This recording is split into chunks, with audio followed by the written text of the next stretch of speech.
Welcome student in the new session of your biology class. Myself Dr. S.K. Singh teach you biology, especially the complete focus of the study for next coming NEET exams, क्योंकि सपना doctor बनने का है with more than 700 plus marks in NEET exam and more than 350 in your biology. Students, I am going to discuss one of the most important topic which is included in the obvious topic for NEET exams. In previous year NEET exams, so many questions arises from this topic, and the topic is digestion and absorption. और इसमें हम जिस topic को आज के lecture में discuss करेंगे वह टॉपिक है एब्जॉर्प्शन ऑफ डाइजेस्टेड फूड। चलिए स्टार्ट करते हैं हम लोग। टॉपिक क्या है? That means process of absorption. Look the students, सभी लोग देखिए ध्यान से। एब्जॉर्प्शन ऑफ किस तरह के फूड का एब्जॉर्प्शन? आंसर है डाइजेस्टेड फूड। डाइजेस्टेड फूड जो एलिमेंट्री कैनाल में होता है, उस डाइजेस्टेड फूड का एब्जॉर्प्शन कैसे होता है? The absorption of digested food. In previous lectures you have already studied that what are the different parts of our alimentary canal and what is their complete anatomical setup in our body. Another lectures में आपने पढ़ा है कि what are the physiological processes in the alimentary canal through which the food coming in the alimentary canal are digested step by step by physiochemical changes. But in short term, the changes, physiochemical changes of the food in our alimentary canal is the process of hydrolysis. और आपने start देखा होगा कि mouth से ही food के digestion की process start हो जाती है, फिर स्टमक में, देन इंटेस्टाइन में जाती है, और जब यह फूड स्मॉल इंटेस्टाइन में पहुंचता है तो पूरी तरह से डाइजेस्टेड हो चुका होता है। आई बात समझ में? क्या कि जब माउथ से होता हुआ फूड एलिमेंट्री कैनाल के डिफरेंट पार्ट्स में, स्टमक में, इंटेस्टाइन में जाएगा, तो जब स्मॉल इंटेस्टाइन में पहुंचेगा फूड, वो तब उस समय कंप्लीटली डाइजेस्ट हो चुका होगा। अगर कोई डिस्टरबेंस नहीं है तो की बात मैं कर रहा हूं, क्योंकि ये केस इनडाइजेशन का भी आता है, तो आप लीव इट, डिसऑर्डर को छोड़ के समझिए कि फूड डाइजेस्टेड हो चुका है। कहाँ हो चुका है? तो माउथ से शुरू हुआ और स्मॉल इंटेस्टाइन में उस फूड का कंप्लीट डाइजेशन हो गया। अब जैसे जैसे फूड एब्जॉर्ब डाइजेस्ट होता जाएगा, जैसे माउथ से डाइजेस्ट हुआ, स्टमक में हुआ, डिओडिनम में हुआ, जेजुनम में हुआ, इलियम में हुआ, तो उस डाइजेस्टेड फूड का क्या होता होगा?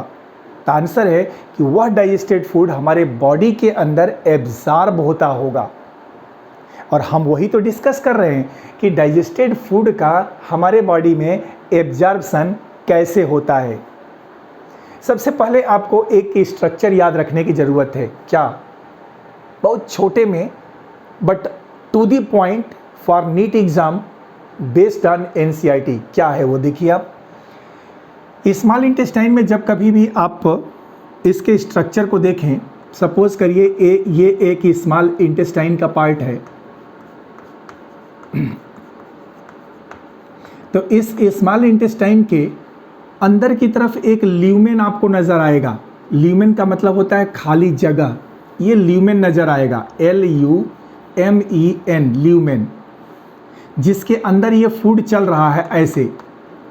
और दूसरा आप क्या देख रहे हैं कि इस स्मॉल इंटेस्टाइन की जो म्यूकोसा की लेयर है, उस म्यूकोसा की लेयर में फिंगर लाइक स्ट्रक्चर्स हमें दिख रहे हैं, जिसको हम क्या बोलते हैं? तो आंसर है विलाई बोलते हैं। अगर आप इस स्ट्रक्चर को देखें तो समझ में आ जाएगा कि जो स्मॉल इंटेस्टाइन का ये स्ट्रक्चर हमारा है, उस स्मॉल इंटेस्टाइन के अंदर की तरफ एक नैरो ल्यूमेन है, खाली जगह है, जिसमें कि डाइजेस्टेड फूड और अनडाइजेस्टेड फूड दोनों चल रहा है। और उसी की वाल से, स्मॉल इंटेस्टाइन की वाल में फिंगर लाइक ये प्रोजेक्शंस आपको दिख रहे हैं, और इस फिंगर लाइक प्रोजेक्शंस का नाम क्या है? विलाई। जब थोड़ा इसको और गौर करेंगे तो देखिए ये स्मॉल इंटेस्टाइन की वाल है। अगर मैं इसको ऐसे लिख दूं तो देखेंगे आप, तो क्या समझ में आएगा, यहाँ से लेकर के यहाँ तक देखिए ये म्यूकोसा की लेयर है। ये किसकी लेयर है? म्यूकोसा। और जब इसके नीचे की तरफ जाएंगे तो आपको सब म्यूकोसा की लेयर मिलेगी। क्या मिलेगी भाई? तो सब mucosa. The diagram taken from NCERT students. ये डायग्राम एनसीईआरटी से लिया गया है विथ सम मॉडिफिकेशंस।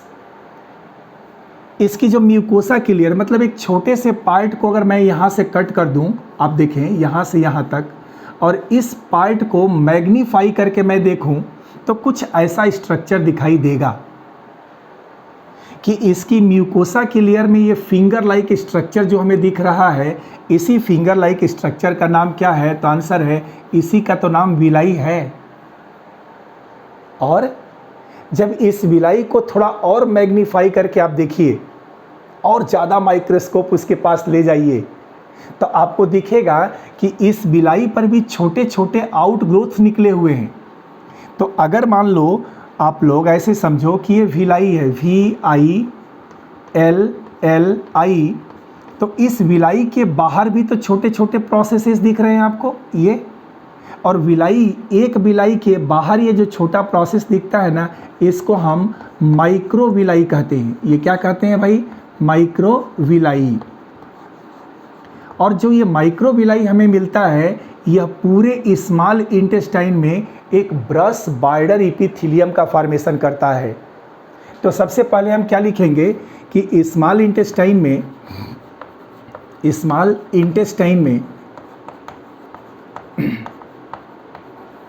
दो चीज़ें हैं, एक विलाई है और एक क्या है? Micro villi. विलाई के बाहर माइक्रो विलाई है। ये दोनों स्ट्रक्चर इस स्मॉल इंटेस्टाइन में क्या बना रहे हैं? तो ये दोनों स्ट्रक्चर, माइक्रो विलाई और विलाई, स्मॉल इंटेस्टाइन में ब्रश बॉर्डर इपिथेलियम बना रहे हैं। ब्रश बॉर्डर इपिथेलियम बना रहे हैं। और जब स्मॉल इंटेस्टाइन के अंदर की तरफ इस ल्यूमेन में ब्रश बॉर्डर इपिथेलियम बनेगा, तो इसका सीधा मतलब यही हो रहा है कि एब्जॉर्प्शन की सरफेस एरिया बढ़ जाएगी। ये ब्रश बॉर्डर इपिथेलियम क्या करेगा? तो आंसर है इंक्रीज करेगा, increase the surface area of absorption, surface area of absorption. ये आप पहले पॉइंट में इसको रिमेंबर इट, याद कर जाइए। क्या भाई? तो in small intestine the lumen is present and inside the small intestine finger like structures are present, they are called as villi, and on the surface of villi many outgrowths are present, they are called as microvilli. The villi and microvilli in the small intestine form brush border epithelium which increases the surface area of absorption, absorption की surface area को बढ़ा देंगे। तो आपको याद रहेगा कि ये विलाई हो गया, ये माइक्रो विलाई हो गया। अब आइए दूसरी बात मैं आपको समझाता हूँ। इस विलाई के सेंटर में आप देखिए ये वाला स्ट्रक्चर, बिल्कुल जो ग्रीन कलर में आपको दिख रहा है ना बीच वाला, यह कहलाता है लैक्टियल्स। ये क्या कहलाता है? ये this is known as lacteals. ये फैट के एब्जॉर्प्शन के लिए होता है, एक लिम्फ वेसल्स होती है। अच्छा ठीक बात है। अगर हम इसके बाहर की तरफ आप देखिए ना, थोड़ा बाहर, विलाई के बाहर बाहर आपको ये एक इस तरह से लॉन्गिट्यूडनल, ये एक इस तरह से लॉन्गिट्यूडनल, दोनों को जोड़ने वाला नेटवर्क दिख रहा है। इसको हम लोग बोलते हैं ब्लड कैपिलरीज। क्या बोलते हैं? Blood capillaries. अब तो क्लियर हो गया। कि ये पूरा विलाई है और विलाई के चारों तरफ एक ब्लड वेसल्स का नेटवर्क फैला हुआ है, इसका नाम है ब्लड कैपिलरीज। और इसके बिल्कुल बीचों बीच एक अनब्रांच्ड लिम्फ वेसल है, इसका नाम क्या है, लैक्टियल्स। लेकिन यहाँ एक बड़ा इंपॉर्टेंट चीज़ है, देखो थोड़ा आप इस सब म्यूकोसा के लेयर में आ जाओ।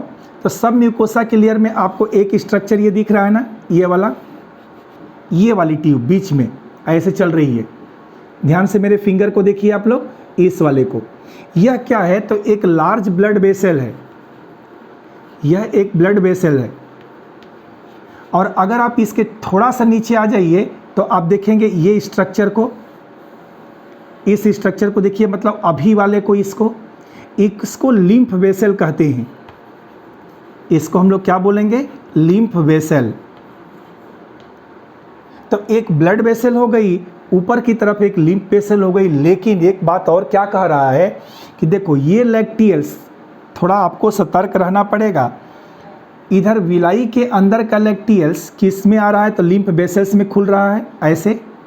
ये पूरा लैक्टियल्स किस में खुल रहा है, लिम्फ वेसल्स में। और लिम्फ वेसल्स ऐसे जा कर के फिर ब्लड वेसल्स में खुल जा रही है।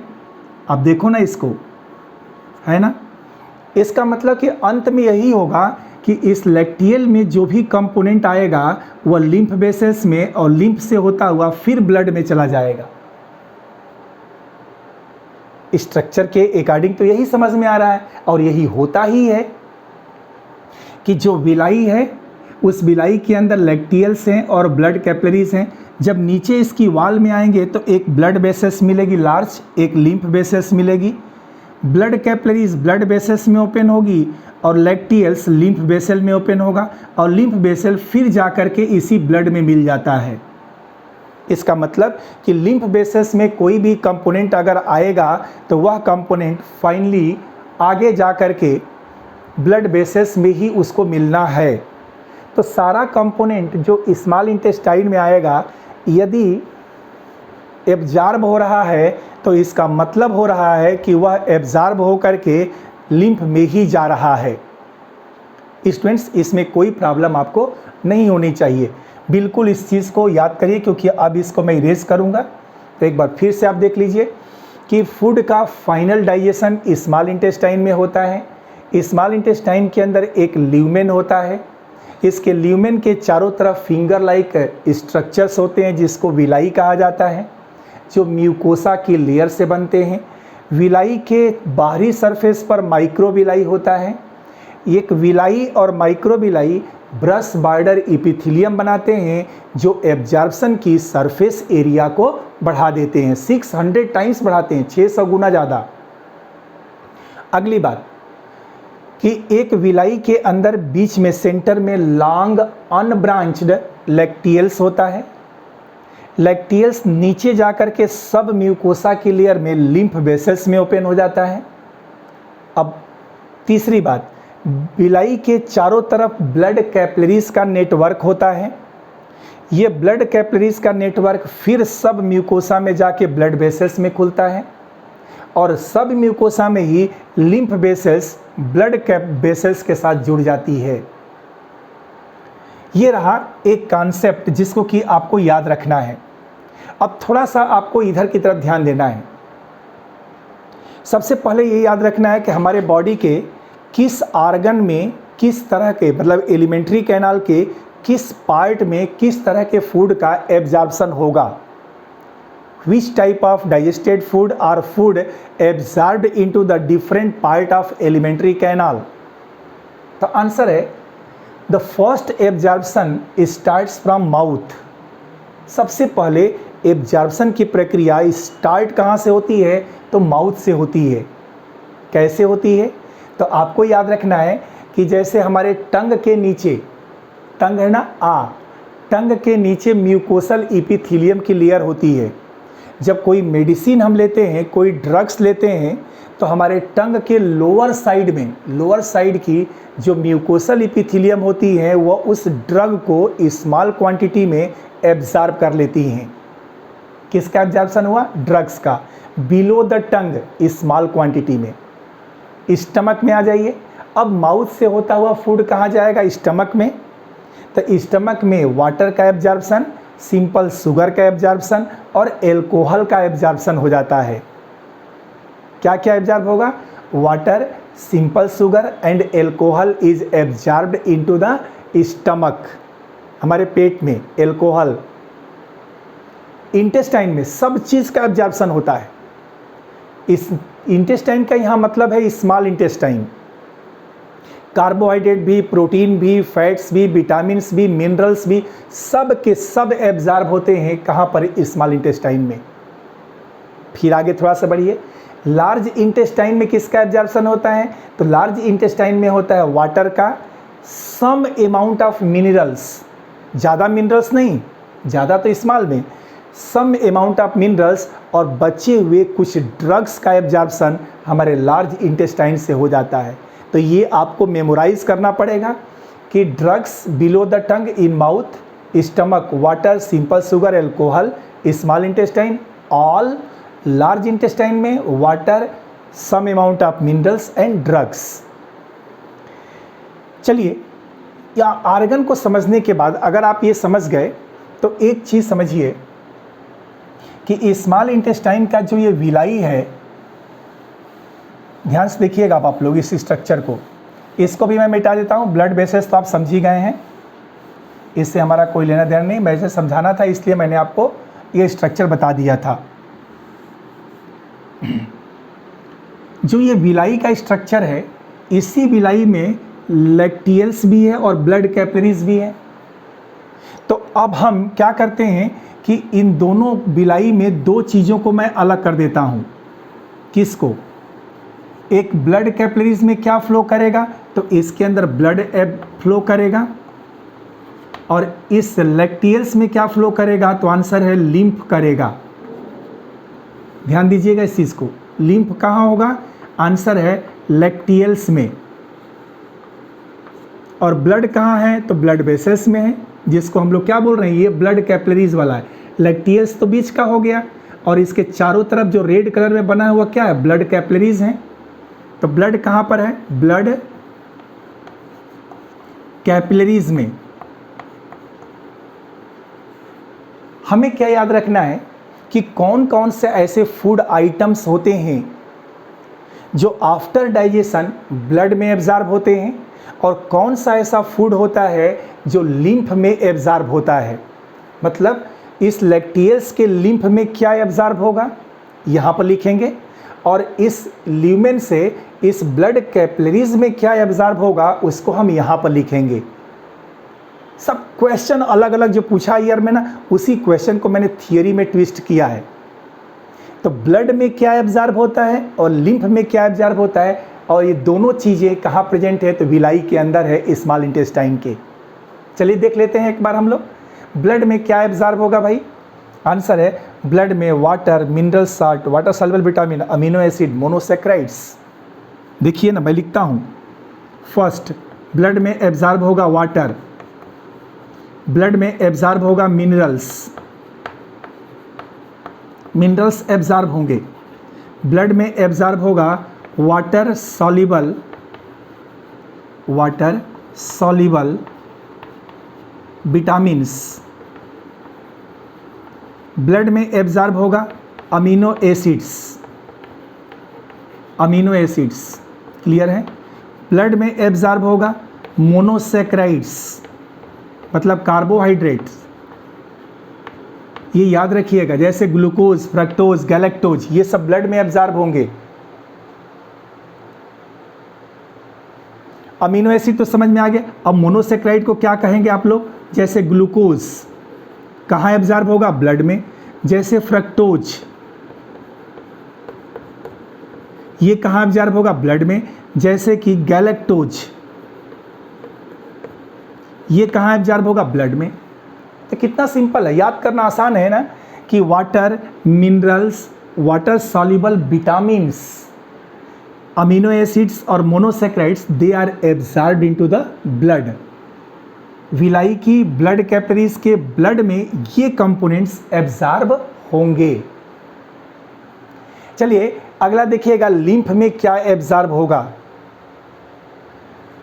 लिम्फ में एब्जॉर्ब होगा पहला component fat soluble vitamins, fat soluble vitamins, ये लिम्फ में एब्जॉर्ब होगा। और क्या होगा भाई, फैटी एसिड्स, और क्या एब्जॉर्ब होगा, ग्लिसरॉल।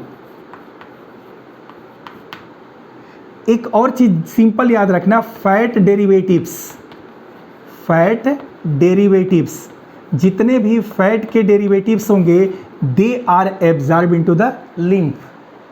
तो जैसे हम लोग फैट सॉल्युबल विटामिन की बात करते हैं ना, एडेक, तब fat soluble vitamin A, D, E, K ये लिम्फ में एब्जॉर्ब होगा, और बी और सी ब्लड में एब्जॉर्ब होगा, क्योंकि यहाँ वाटर सॉल्युबल विटामिन लिखा गया है।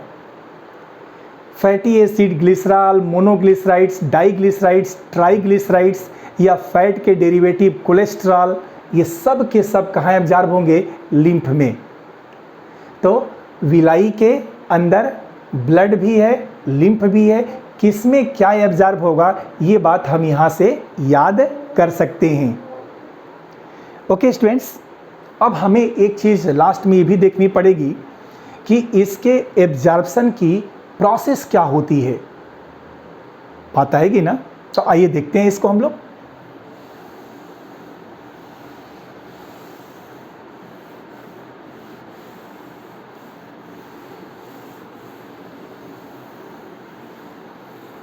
देखिए, आपको ऐसे याद रखना है कि जो भी एब्जॉर्प्शन की प्रोसेस होगी ना, जिसको हम लोग मैकेनिज्म बोलेंगे, इस प्रोसेस को हम लोग स्पेशली दो ग्रुप में बांट देते हैं, एक पैसिव एब्जॉर्प्शन और एक एक्टिव एब्जॉर्प्शन में। एक होता है पैसिव एब्जॉर्प्शन और एक क्या हो जाएगा, एक्टिव एब्जॉर्प्शन। और दोनों एब्जॉर्प्शन में अंतर बस इतना सा है कि एक्टिव एब्जॉर्प्शन एटीपी के प्रेजेंस में होगा और अगेंस्ट द कंसंट्रेशन ग्रेडियंट होगा। ध्यान रखिएगा, एटीपी के और कैसे, अगेंस्ट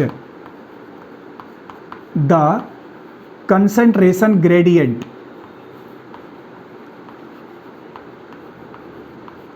जो एक्टिव एब्जॉर्प्शन होगा वह active against the concentration gradient, इस कंसंट्रेशन ग्रेडियंट के अगेंस्ट में होगा। और इस पैसिव में पहली बात, नो एटीपी, एनर्जी खर्च नहीं होगी, और यह एब्जॉर्प्शन हमेशा अकॉर्डिंग टू कंसंट्रेशन ग्रेडियंट,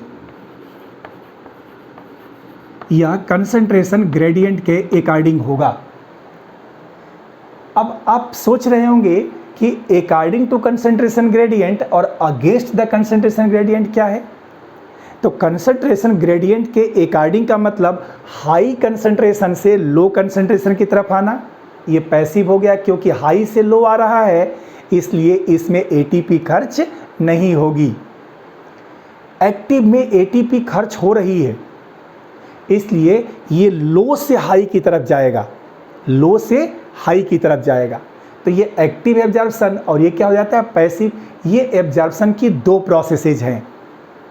अगली बात, जो एक्टिव एब्जॉर्प्शन होता है ना स्टूडेंट्स, ये दो तरह का होता है, एक सिंपल डिफ्यूजन, एक सिंपल डिफ्यूजन के द्वारा, और एक फैसिलिटेटेड डिफ्यूजन के द्वारा होता है। एक होता है क्या, सिंपल डिफ्यूजन, और एक प्रोसेस जो कहलाती है ना, उसमें कुछ कंपोनेंट्स आते हैं जिसमें कि कैरियर की ज़रूरत पड़ती है, उसको फैसिलिटेटेड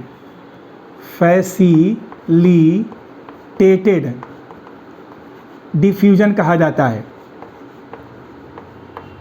क्लियर है? दोनों में अंतर क्या है? तो अंतर बस इतना सा है कि फैसिलिटेटेड डिफ्यूजन Na+ कैरियर के द्वारा होगा।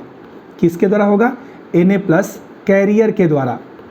इसको ध्यान रखिएगा आप लोग थोड़ा, और इसमें कैरियर की ज़रूरत नहीं पड़ेगी। तो सिंपल डिफ्यूजन मैकेनिज्म में कौन कौन सा ऐसा कंपोनेंट है जिसका कि सिंपल डिफ्यूजन के द्वारा एब्जॉर्प्शन हो जाता है? तो देखिए सिंपल डिफ्यूजन में कौन जाएगा, सबसे पहले ग्लूकोज, दूसरा अमीनो एसिड्स, अमीनो एसिड, और क्लोराइड आयंस, ध्यान रखिएगा इसको, क्या चीज़, Cl- क्लोराइड आयन। तो ग्लूकोज का, अमीनो एसिड का और क्लोराइड का जो एब्जॉर्प्शन होगा वह सिंपल डिफ्यूजन के द्वारा होगा, यह एक पैसिव एब्जॉर्प्शन होगा जिसमें एटीपी एनर्जी खर्च नहीं होगी, और यह अकॉर्डिंग टू कंसंट्रेशन ग्रेडियंट होगा। याद क्या रखना है, ग्लूकोज, अमीनो एसिड और क्लोराइड। फैसिलिटेटेड में देख लीजिए, फैसिलिटेटेड में सिंपल आता है ग्लूकोज एंड अमीनो एसिड का, ग्लूकोज एंड क्या चीज़, आंसर है अमीनो एसिड का। तो ग्लूकोज और अमीनो एसिड का जो एब्जॉर्प्शन होगा ना, वो फैसिलिटेटेड भी होगा और सिंपल डिफ्यूजन के थ्रू भी होगा। अब आप कहेंगे कि सर हम आंसर क्या दें, बात तो आपकी बिल्कुल जायज़ है कि दोनों जगह है, आंसर क्या दें। अरे भाई आंसर दोनों ही देना है, कोई एक आंसर से काम नहीं चलने वाला है वहाँ, कि जो कंपोनेंट्स है ना उसको केवल हम समझ करके आंसर दे सकते हैं। बस इसमें हमें क्या याद रखने की ज़रूरत पड़ती है कि जो भी ये ग्लूकोज का, अमीनो एसिड का या क्लोराइड आयन का, मतलब दिया कि क्लोराइड का तो सिंपल डिफ्यूजन, बट यहाँ सिंपल डिफ्यूजन क्लोराइड का नहीं होगा, यहाँ सिर्फ ग्लूकोज और अमीनो एसिड का होगा। ये स्मॉल अमाउंट में होंगे, ये ध्यान रखिएगा। जो महत्वपूर्ण चीज़ इसकी है वो चाहे ये वाला एब्जॉर्प्शन होगा वो वाला, वो हमेशा कैसा होगा, स्मॉल अमाउंट में होगा। बस आंसर निकल गया कि जो भी डाइजेस्टेड फूड होगा उसकी स्मॉल क्वांटिटी का एब्जॉर्प्शन सिंपल डिफ्यूजन और फैसिलिटेटेड डिफ्यूजन के द्वारा ही संभव है। लेकिन ज़्यादा अगर करना होगा तो फिर कहाँ जाना पड़ेगा, एक्टिव में। एक्टिव एब्जॉर्प्शन में इन्हीं सब कंपोनेंट का लार्ज अमाउंट में होता है, और अगर आंसर देना है तो ज़्यादातर से आंसर आप क्या देंगे, एक्टिव का ही आंसर देंगे। जैसे देखिए, अब इसको मैं मिटा देता हूं, देखिए आप लोग, जो एक्टिव एब्जॉर्प्शन है, जो अगेंस्ट द कंसंट्रेशन ग्रेडियंट चल रहा है, वह क्या होगा। तो देखिए इसमें अब आपको क्या याद रखना है, तो जितने भी तरह के मोनोसेक्राइड्स हैं, मोनोसेक्राइड्स है कोई भी दे दिया जाए एक, दूसरा जो भी अमीनो एसिड का नाम दे दिया जाए, ठीक है ना, और Na+ मिनरल का नाम दे दिया जाए, तो मोनोसेक्राइड, मोनोसेक्राइड का मतलब क्या हो गया, ग्लूकोज हम दे देते हैं, चलिए लिख देते हैं ग्लूकोज, हम ग्लूकोज लिख देंगे, हम फ्रक्टोज लिख सकते हैं।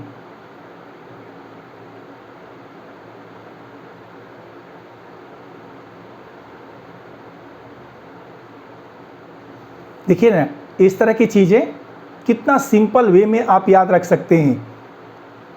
Amino acids, monosaccharides like glucose, electrolyte like Na+, ये है इसका एब्जॉर्प्शन। और इसका आंसर क्या देना है, तो देना है कि ये अमीनो एसिड, ये ग्लूकोज, ये मोनोसेक्राइड, ये Na+ लार्ज अमाउंट में, अधिक अमाउंट में, एंड मोस्टली शब्द है, तो इसका मतलब है कि अगर ऑप्शन में अमीनो एसिड के एब्जॉर्प्शन की बात कहे और तीनों दिया हो तो आप मोस्टली के लिए सेलेक्ट क्या करेंगे, एक्टिव एब्जॉर्प्शन। तो मोनोसेक्राइड हो गया, अमीनो एसिड्स हो गए, Na+ हो गया, ग्लूकोज हो गया, ये सब एब्जॉर्ब कैसे होंगे, एक्टिव, और मोस्टली यही होगा, ज़्यादातर से एब्जॉर्प्शन यही होगा, तो आंसर भी यही आपको देना पड़ेगा। अगर ये एक्टिव नहीं है तब आप मजबूर होकर के कहाँ आंसर में जाएंगे, पैसिव में जाएंगे। ओके स्टूडेंट्स, इसके अलावा एक और चीज़ मैं आपको बता दूं, देखिए इस एब्जॉर्प्शन के अतिरिक्त एक और चीज़ हमें समझ में आती है। फैट एब्जॉर्प्शन की बात जब कब कही जाती है तो फैट का एब्जॉर्प्शन कैसे होता है, फैट एब्जॉर्प्शन को समझिएगा। तो इसमें लिखता है कि fats fatty acid and glycerol are insoluble so cannot pass through the blood. Means अगर मैं यहाँ पर दे दूँ कि फैटी एसिड है और क्या है, ग्लिसरॉल है, ये दोनों ये क्या है भाई, तो वाटर इनसॉल्युबल हैं, वाटर इनसॉल्युबल, और वाटर इनसॉल्युबल होने की वजह से ये ब्लड में नहीं जाएंगे। ये कहाँ नहीं जाएंगे, ब्लड में नहीं जाएंगे। So they are first incorporated in small droplets called micelles. इसलिए ये कहाँ जाते हैं, तो इंटेस्टाइनल म्यूकोसा में। ध्यान रखिएगा अपनी एनसीईआरटी की लाइन को, इंटेस्टाइनल म्यूकोसा में, मतलब इस लेयर में, इंटेस्टाइन की म्यूकोसा लेयर मतलब इस लेयर में, और ये छोटे छोटे ड्रॉपलेट्स में टूट जाते हैं, स्मॉल ड्रॉपलेट्स, स्मॉल ड्रॉपलेट्स में, जिनको माइसिलीज कहा जाता है। इनको क्या बोलते हैं भाई, माइसिलीज। क्लियर हुआ ये बात, जा नहीं सकते इसलिए स्मॉल ड्रॉपलेट में टूट गए, इनको बोला गया micelles. They are reformed into the small protein coated fat globules. अब देखिए, अब यहां पर इनकी रीसिंथेसिस होगी। क्या होगी भाई, रीसिंथेसिस। और जैसे आपने देखा था ना क्या, कि ये ऐसे ड्रॉपलेट्स हैं, माइसिलीज इनको बोला गया था। इनके बाहर प्रोटीन की कोटिंग आ जाएगी। क्या आ जाएगी, इसके बाहर प्रोटीन कोटिंग लग जाएगी। That means this is the protein coat, बाहर की तरफ लगेगा, ये ध्यान रखिएगा आप लोग, प्रोटीन कोटिंग हो जाएगी। और जब इस फैट ड्रॉपलेट के चारों तरफ प्रोटीन की कोटिंग हो जाएगी तो they are called as chylomicrons. इनको क्या बोलेंगे, chylomicrons. They are called as chylomicrons. Triglycerides होते हैं ये। और यहां से they are transported into the lymph. कहाँ चले जाएंगे, लिम्फ ऑफ लैक्टियल्स। तो थोड़ा सा फैट के एब्जॉर्प्शन में तो अंतर आएगा। क्या अंतर आएगा, तो आप देखिए कि फैटी एसिड और glycerol being water insoluble do not absorb into the blood. So in intestinal mucosa these component like fatty acid and glycerol first changes into small droplet like globules called as mycelium. Now mycelium resynthesize by protein coating, means these fat globules are coated with protein molecules and they are called as chylomicrons. And then the chylomicron, ये जो chylomicron होगा यहाँ पर ऐसा ये आ जाएगा इसके अंदर, कहाँ पर, लैक्टियल्स में। And this is the all about the absorption. बहुत छोटे में एक ब्रॉड कॉन्सेप्ट को हम लोगों ने डिस्कस कर लिया। स्टूडेंट्स एक बार इसको आप देख लीजिए, फिर इसके बाद से एक बार और देख लीजिएगा, 100% याद हो जाएगा और एक क्वेश्चन पक्का नीट का इससे सॉल्व हो जाएगा आपका। स्टूडेंट्स एक छोटी सी कोशिश मेरी आपके सपने डॉक्टर बनाने के लिए, आपकी मेहनत इसको सफल बना सकती है। With more than 700 marks in NEET exam and more than 350 exam marks in biology. Myself doctor S K Singh. See you in next lecture. Till bye.